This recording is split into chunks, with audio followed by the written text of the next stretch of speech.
Hi மக்களே, welcome to பிடி சுலகம்.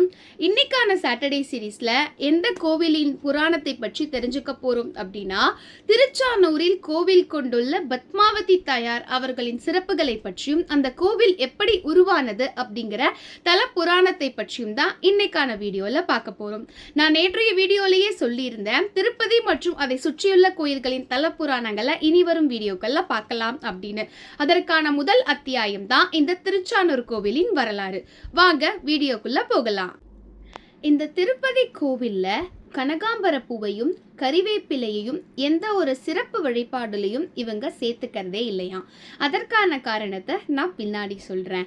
மக்களுக்கு போதும் போதும் அப்படிங்கிற அளவுக்கு செல்வ வளங்களை அள்ளி அள்ளி தருவதால் இந்த அலமேலுமங்காபுரம் சுகபுரி அப்படிங்கிற பேரினாலையும் அழைக்கப்படுது. இங்கிருக்கக்கூடிய தாயார் பத்மாவதி என்றும் அலர்மேல் மங்கை அப்படிங்கிற பெயராலும் அழைக்கப்படுகிறாங்க. பத்மம் என்றால் தாமரை, தாமரையிலிருந்து பிறந்தவளே மற்றும் தாமரையின் மேல் இருப்பவளே அப்படின்னு இதற்கு அர்த்தம். அலர் என்றாலும் தாமரை அப்படிங்கிற பொருள்தான் தருது. அலர் மேல் குடியிருப்பவளே, அதனால்தான் அலர்மேல் மங்கை அப்படின்னும் இந்த தாயாருக்கு சிறப்பு பெயர்கள் வழங்கப்படுது. ஒரு முறை வைகுண்டத்துல மகாலட்சுமி தாயாரும் ஸ்ரீனிவாசனும் பேசிட்டு இருக்காங்க. அப்போ அங்கு வந்த பிருகு முனிவர் பெருமாள் தன்னை கண்டுக்கலையே அப்படிங்கிற கோவத்துல பெருமாளின் நெஞ்சின் மீது எட்டி உதைக்கிறாரு. சகல உலகமும் ஆடி போயிடுது. பிருகு முனிவருக்கு தான் அப்படிங்கிற அகங்காரம் இருக்கு. அந்த அகங்காரக்கண் அவருடைய பாதத்தில் இருக்கு அப்படின்னு சொல்லுவாங்க. அதனாலதான் தெய்வம் அப்படின்னு கூட பார்க்காம தான் ஒரு மனுஷன் முனிவர் அப்படிங்கிறதையும் மறந்து தான் தான் எல்லாம் அப்படிங்கிற அகங்காரத்தினால பெருமாளுடைய மார்பின் மீது எட்டி உதைக்கிறார். உடனே பார்த்த பெருமாள், ஐயோ என்னை அடித்ததால் தங்களின் கால்கள் வலிக்க போகிறதே அப்படின்னு சொல்லி அவருடைய பாதத்தை பிடிச்சு விடுறாரு. அப்போதான் அந்த அகக்கண் மறையுது. முனிவருக்கு தான் செய்தது எவ்வளவு பெரிய மகா பாவம் அப்படிங்கிறது புரியுது. மன்னிப்பு கேட்டு பெருமாளை தரிசிச்சுட்டு அவரும் போயிடுறாரு. அப்போ அங்கிருந்த மகாலட்சுமி தாயாருக்கு ஸ்ரீனிவாசன் மீது கடும் கோபம் எழுகிறது. உங்களை மிதித்ததே பாவம், அது மட்டும் இல்லாம உங்களுடைய மார்பில் தான் நான் குடியிருக்கிறேன், என்னை அடிச்சுட்டாரு, என்னை எட்டி உதைச்சிட்டாரு. ஆனா நீங்க அவருடைய பாதத்தை பிடிச்சு விட்டு அகக்கண்ணா அழிச்சிட்டீங்க அப்படின்னு சொல்லி கதை சொல்லிட்டு அவரை அனுப்புறீங்க. இது கொஞ்சம் கூட நியாயமே இல்லை. எனக்கு உங்க மேல ரொம்ப கோபம் வருது. நான் இந்த இடத்தை விட்டு இப்பவே கிளம்புறேன் அப்படின்னு சொல்லி பூலோகத்திற்கு வராங்க. மகாலட்சுமி வைகுண்டத்திலிருந்து வெளியே வந்ததுமே பெருமாள் கிட்ட இருந்த சகல செல்வங்களும் இழந்து போயிடுறாங்க. அந்த இடமே வெறுமையா காட்சியளிக்குது. மகாலட்சுமி இல்லாத பிரிவை ஸ்ரீனிவாசனால் தாங்கவே முடியல. அதனால மகாலட்சுமியை சமாதானப்படுத்தி திருப்பி வைகுண்டம் அழைச்சிட்டு வரணும் அப்படின்னு சொல்லி அவங்களும் பூலோகம் கிளம்புறாங்க. மகாலட்சுமி தாயாரும் பூலோகம் வந்தடைகிறாங்க. தான் ஒரு மானிட பிறவி எடுக்கணும் அப்படின்னு நினைக்கிறாங்க. அந்த நேரத்துல ஆகாசராஜன் அப்படிங்கிற ஒரு அரசன் தனக்கு ஒரு குழந்தை வரம் வேணும் அப்படின்னு புத்திரயாகம் நடத்திட்டு இருக்கான். அந்த இடத்துல அவங்களுக்கு ஒரு பெட்டி கிடைக்குது. அந்த பெட்டியை திறந்து பார்த்தால் 1000 இதழ்களுடன் கூடிய ஒரு தாமரை பூவும் ஒரு அழகான பெண் குழந்தையும் இருக்கு. இவதான் நம்மளுடைய மகள் இனி அப்படின்னு நினைச்சு ஆகாசராஜனும் அவருடைய மனைவியும் அந்த குழந்தைக்கு பத்மாவதி அப்படிங்கிற பெயரை சூட்டி தங்களுடைய மகளாகவே வளர்க்கிறாங்க. ஸ்ரீனிவாசனும் வைகுண்டத்திலிருந்து பூலோகம் வந்தாச்சு. ஸ்ரீனிவாசன் அப்படிங்கிற நாமத்துடன் வாக்குல மாதா நடத்திட்டு இருந்த ஆசிரமத்துல ஒரு சாதாரண மானிட பிறவியாகவே அவரும் வளர்கிறார். பத்மாவதி தாயாருக்கும் கல்யாண வயது வந்துடுது. அவரை ஒரு நாள் ஸ்ரீனிவாசன் ஒரு அடர்ந்த காட்டு பகுதியில பார்க்கிறார். அவருக்கு காதலும் எழுகிறது. பத்மாவதிக்கும் ஸ்ரீனிவாசனை ரொம்பவும் பிடிக்கிறது. ஆனா ஸ்ரீனிவாசன் வீட்டுல சொல்லும் பொழுது வாக்குல மாதா சொல்றாங்க, அவங்க அரசர் குலம், நம்ம இந்த மாதிரி ஏழையாச்சு, எப்படி ஒரு அரசர் தன்னுடைய மகளை உனக்கு கட்டி கொடுப்பாரப்பா அப்படின்னு கேக்குறாங்க. அப்போ ஸ்ரீனிவாசன், இதற்கு நான் ஒரு முடிவு கட்டுறேன் அப்படின்னு சொல்லி ஒரு குரத்தி வேடம் பூண்டு ஆகாசராஜனுடைய அரண்மனைக்கு சென்று ஸ்ரீனிவாசனை பற்றி மிகவும் பெருமையா அவரே சொல்லிக்கிறாரு. இந்த மாதிரி ஒரு பையன் இருக்கான், உங்க பொண்ணை கல்யாணம் பண்ணி கொடுத்தீங்கன்னா சீரும் சிறப்பு சிறப்புமா இருக்கும் அப்படின்னு சொல்லும் பொழுது பத்மாவதி தாயாரும் வெக்கப்படுறாங்க.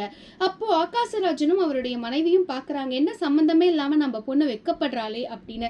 அப்போ அந்த குரத்தி வேடத்துல இருந்த ஸ்ரீனிவாசன் சொல்றார், உங்களுடைய மகளும் அந்த ஸ்ரீனிவாசனை விரும்புகிறார் அப்படின்னு.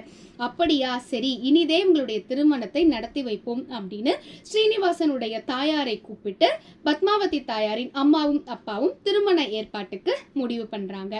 பத்மாவதி தாயார் அரச பரம்பரை இல்லையா, அதனால தாங்களும் கல்யாணத்தை ரொம்ப விமர்சையா செய்யணும் அப்படிங்கிற காரணத்தினால ஸ்ரீனிவாசன் நாரதருடைய பேச்சை கேட்டு குபேரர் கிட்ட கடன் வாங்குறாரு.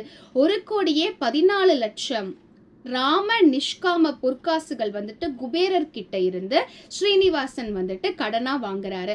இதனுடைய வட்டியை நான் கலிகாலம் முடியும் வரை உங்களுக்கு கொடுப்பேன் அப்படிங்கிற வாக்கையும் கொடுத்துட்டு தான் பொற்காசுகளை வாங்குறாரு. சீரும் சிறப்புமா ஸ்ரீனிவாசன் பத்மாவதி தாயார் கல்யாணமும் நல்ல முறையில் நடந்திருது. கல்யாணத்திற்கு பிறகு ஒரு நாள் பத்மாவதி தாயார் தான் மகாலட்சுமி அதனுடைய ரூபம் அப்படிங்கிறத மறந்து, எங்க அம்மா அப்பா பார்த்தீங்களா எவ்வளோ சீரும் சிறப்புமா கொடுத்தாங்க, இத்தனை சீர்வரிசை கொடுத்துருக்காங்க, அவ்வளோ பண்ணாங்க, இவ்வளோ பணம் கொடுத்தாங்க அப்படின்னு தன்னுடைய வீட்டின் பெருமையை நிறுத்தாம பேசிக்கிட்டே இருந்திருக்காங்க. அதனால ஸ்ரீனிவாசன் நடுவுல விளையாட்டா சொல்லி இருக்காரு, இவ்வளோ கொடுத்தாங்கல்ல, ஆனா அவங்க வீட்டுல கனகாம்பர பூவையும் கறிவேப்பிலையும் கொடுக்க மறந்துட்டாங்க அப்படின்னு பேச்சுவாக்குல சொன்னதும் பத்மாவதி தாயாருக்கு கோபம் வருது. இதை உடனேயே நான் எங்க வீட்டுல போயிட்டு வாங்கிட்டு திருப்பி வரேன் அப்படின்னு கிளம்புறாங்க. அப்ப ஸ்ரீனிவாசன் சொல்றாரு, அதையெல்லாம் வேண்டாம், விட்டுவிடு அப்படின்னு சொன்னா மகாலட்சுமி வந்துட்டு கேட்கவே இல்லை, நான் எங்க வீட்டுல போய் வாங்கிட்டே வருவேன் அப்படின்னு. அதனால் கோபம் கொண்ட ஸ்ரீனிவாசன், விடியறதுக்கு முன்னாடியே நீ இங்க வந்துடணும், நீ அப்படி வரல அப்படின்னா திருமலையில இனி நான் மட்டும்தான் இருப்பேன், நீ என்னுடன் வாசம் செய்ய மாட்ட இந்த திருத்தலத்துல அப்படின்னு சொல்றாங்க. உடனேயே அதற்கு சம்மதித்த பத்மாவதி தாயாரும் தன்னுடைய வீட்டிற்கு சென்று கறிவேப்பிலையும் கனகாம்பரத்தையும் வாங்கி கொண்டு வராங்க.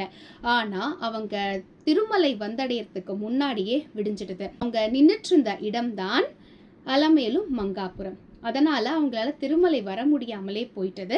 அவங்க எந்த இடத்துல நின்றுட்டு இருந்தாங்களோ அங்கேயே ஆலயம் எழுப்பி அவங்க அங்கேயே இருக்காங்க, நம்மளுக்கு அருள் பாலிச்சுக்கிட்டு. பத்மாவதி தாயார் இல்லாம, அதாவது மகாலட்சுமி தாயார் இல்லாம பெருமாள் தனிச்சு காணக்கூடிய ஒரே ஒரு திருத்தலம் இந்த திருப்பதி மட்டும்தான். மற்ற எல்லா கோவில்களையும் பார்த்தீங்கன்னா ஒரு தனி சன்னதி இருக்கும் மகாலட்சுமி அம்மாவாருக்கு. ஆனா இங்க மட்டும் பார்த்தீங்கன்னா பெருமாளுடைய மார்பில் ஒரு சிறிய விக்கிரகம் மாதிரி வச்சிருப்பாங்களே தவிர மகாலட்சுமிக்கு தனி சன்னதி கிடையாது. அதற்கு பின்னாடி இருக்கக்கூடிய கதை இதுதான். சரியா பாத்தீங்கன்னா திருமலை அடிவாரம், அதாவது பெருமாளின் அந்த காலடி கரெக்டா இருக்கக்கூடிய இடம்தான் இந்த அலமேலு மங்காபுரம் அப்படிங்கிறதையும் சொல்லுவாங்க. பெருமாளை தரிசிக்கிறதுக்கு முன்னாடி அலமேலு மங்காபுரம் சென்று அம்மவாரவை வழிபட்டுட்டு தான் போகணும், அப்பதான் நம்மளுக்கு எல்லாவித செல்வமும் கிடைக்கும் அப்படின்னு சொல்றாங்க. இது நம்மளுடைய முன்னோர்கள் சொன்ன கதை மட்டும் கிடையாது. பெருமாளே உன்னை கண்டு முதலில் உன்கிட்ட யார் யார் வரம் கேட்டு பின்னர் என்ன தரிசிக்கிறாங்களோ அவங்களுக்கு தான் நான் சகல செல்வத்தையும் வழங்குவேன் அப்படின்ற வாக்குறுதியும் கொடுத்திருக்கிறதா ஒரு புராணம் உண்டு. இந்த ஸ்டோரி உங்க எல்லாருக்கும் பிடிச்சிருக்கும்னு நினைக்கிறேன். வேற ஒரு வீடியோல வேற ஒரு கோயிலின் புராணத்தை பற்றி சீக்கிரம் சந்திப்போம். இந்த நாள் இனிய நாளாக அமையட்டும். நன்றி, வணக்கம், பபாய் மக்களே.